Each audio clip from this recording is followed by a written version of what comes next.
ठीक है। भक्ति के साथ साथ वैराग कैसे हो ये भी भाव समझ सकते हैं। और नृप नीति विवेका, ये नृप नीति यानी कि राजनीति क्या है, राजनीति जिसको बोलते हैं ना, राजनीति क्या है उसके बारे में विवेकपूर्ण ढंग से हम सबों को व्याख्या करना चाहिए। तथा सुन अब यहाँ से समझिए आज का नाटक शुरू हो। राम जी लक्ष्मण जी शुरू हो गया।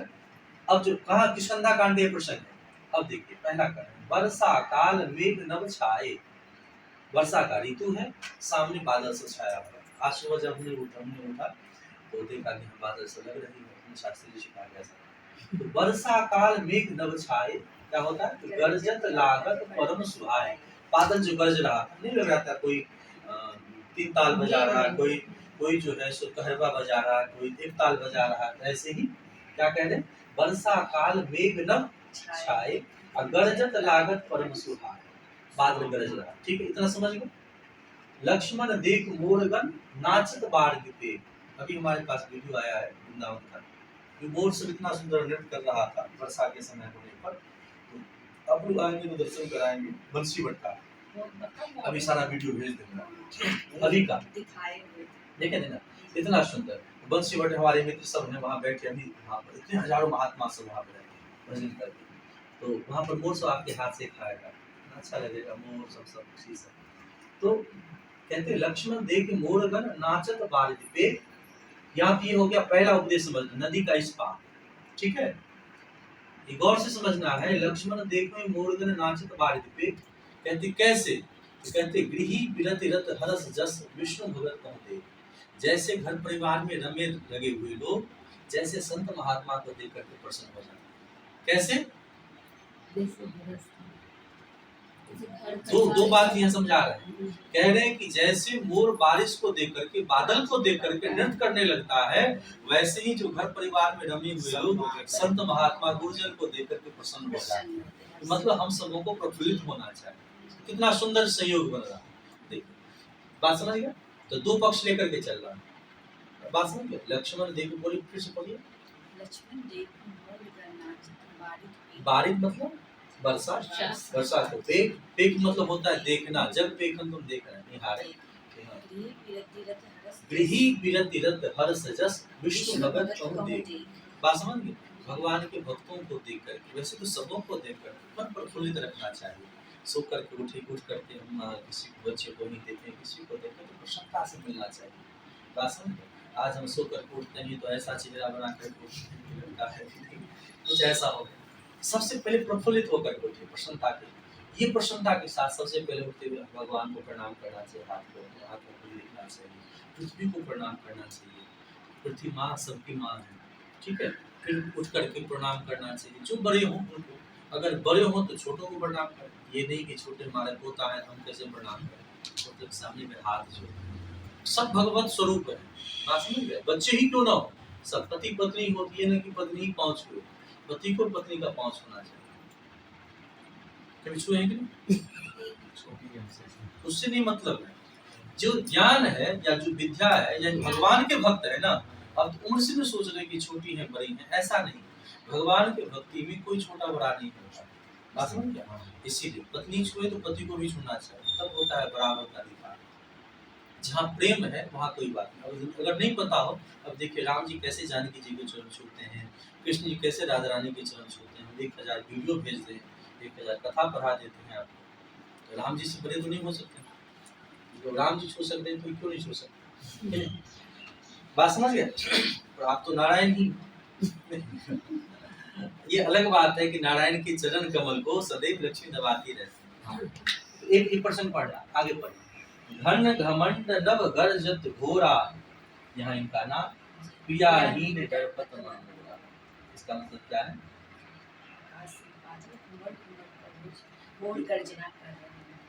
आज कैसे भोर भोर जाने के आज जो बादल गर्जना कर रही, बादल जब गर्जना कर रहा है, आज जो राम जी, यहाँ ये समझने वाली बात है, जो राम जी के डर से काल भी थर-थर कांपता है, वो राम जी कह रहे हैं कि बादल गरज रहा है, हमको डर लग रहा है। बोले कैसे, बोले जानकी जी नहीं है ना,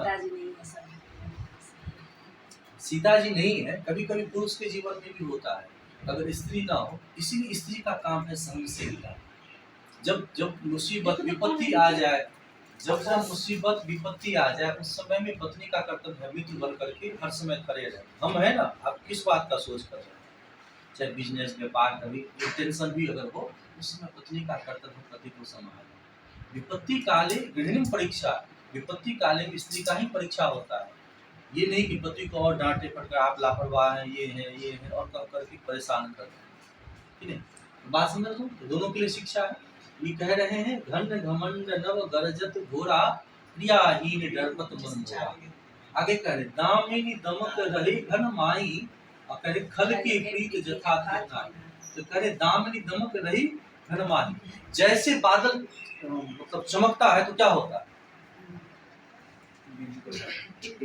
जैसे बादल आकाश में बादल, चमक बादल में ठहरती नहीं, जैसे दुष्ट की प्रीति स्थिर नहीं। आप समझ गए। उसी प्रकार दुष्ट व्यक्ति कुछ बोल करके आपको उद्विग्न कर देगा, ठीक है, लेकिन अगर आप स्थिर रह गए तो कोई फर्क नहीं पड़ेगा। दुष्ट व्यक्ति आएगा आपको क्या करते करना, ऐसा बोल नहीं, वो आकर के कुछ ऐसा शब्द बोल देगा, अरे आप क्या कमाओगे, आपको क्या करना, ये है, बहुत ऐसा शब्द है वो इस प्रकार करेगा, तुम्हारे नौकर को ये हो रहा है, तुम्हारे मालिक को ऐसा हो रहा है, उससे अच्छा हम कर सकते हैं। इस प्रकार के कोप करने वाले लोग होते हैं, जो आपका चित्त स्थिर है लेकिन आपके चित्त को कहीं न कहीं दूषित करने का प्रयास करेगा, आपको प्रसन्न नहीं रहने देगा। यहाँ कह रहे दामिनी दमक रहे घन माही, फल की प्रीत जथा फिर नाही।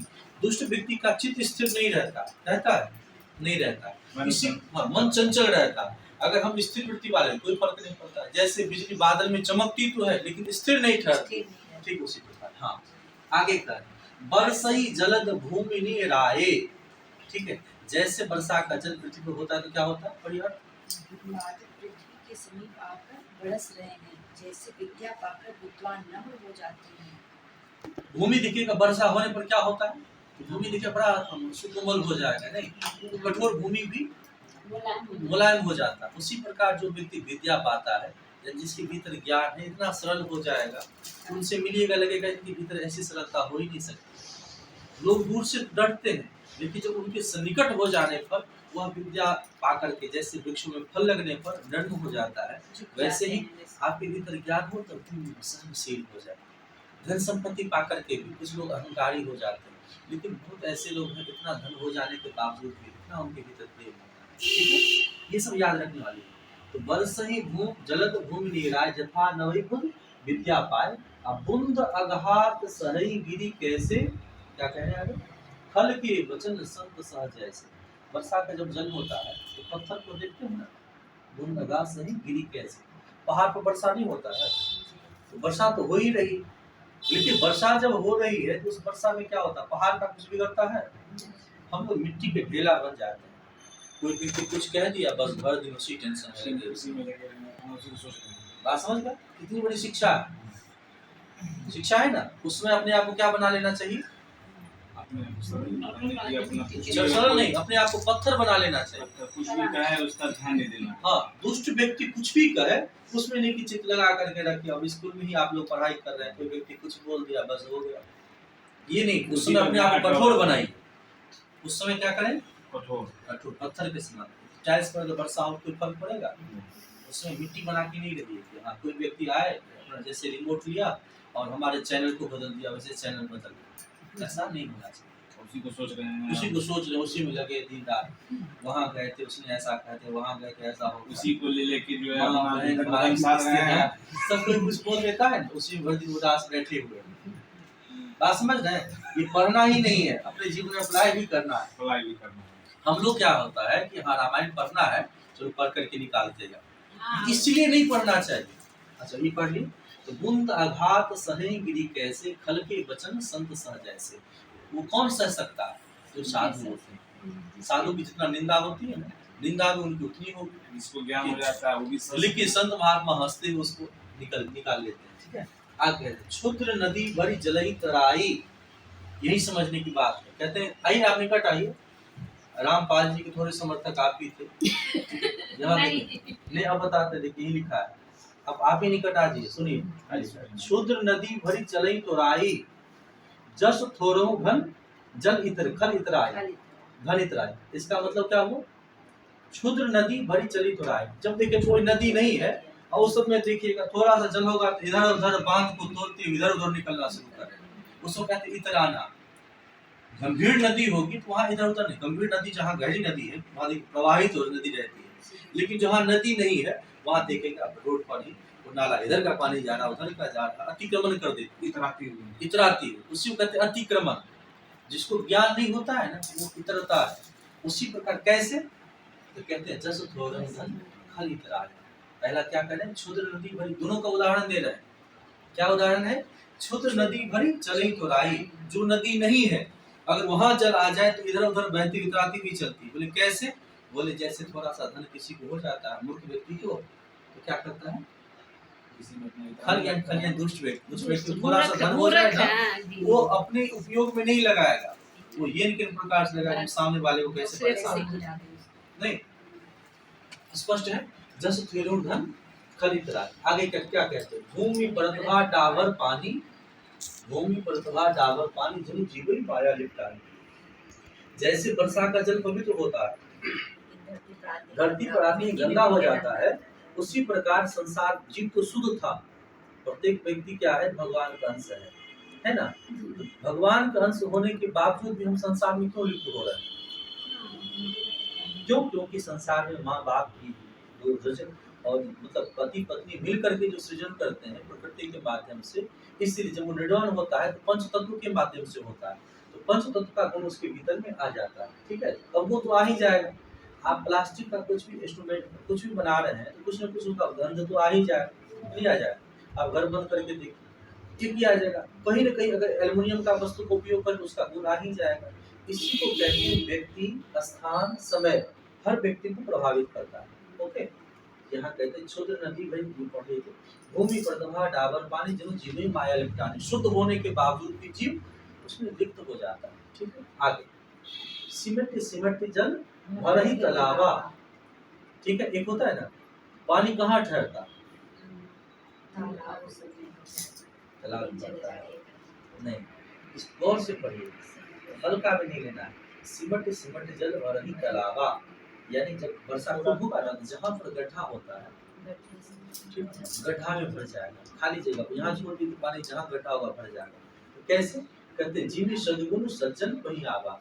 जो सज्जन व्यक्ति होते हैं ना, सज्जन व्यक्ति के भीतर ऐसे ही एक गुण को अगर आपने पकड़ लिया तो धीरे धीरे सब तरह का सद्गुण, एक आपने तिलक करना अगर नियम बना लिया तो जितना सदपात्रता है आपके भीतर आ जाएगी। आप सत्य बोलने लगेंगे, किसी का बुरा नहीं चाहेंगे, सब संत जनों का आदर करने लगेंगे। जब तक कोई तुलसी माला नहीं लेता है ना तो किसी संत महात्मा को नहीं मानता है, लेकिन तुलसी माला लेने को उसका स्वभाव नहीं होता है। किसी व्यक्ति के भीतर में जैसे जैसे उम्र बढ़ती है उसके भीतर में सद्गुण आने लगता है। उसी प्रकार कहते हैं सिमट सिमट जल भर ही तलावा।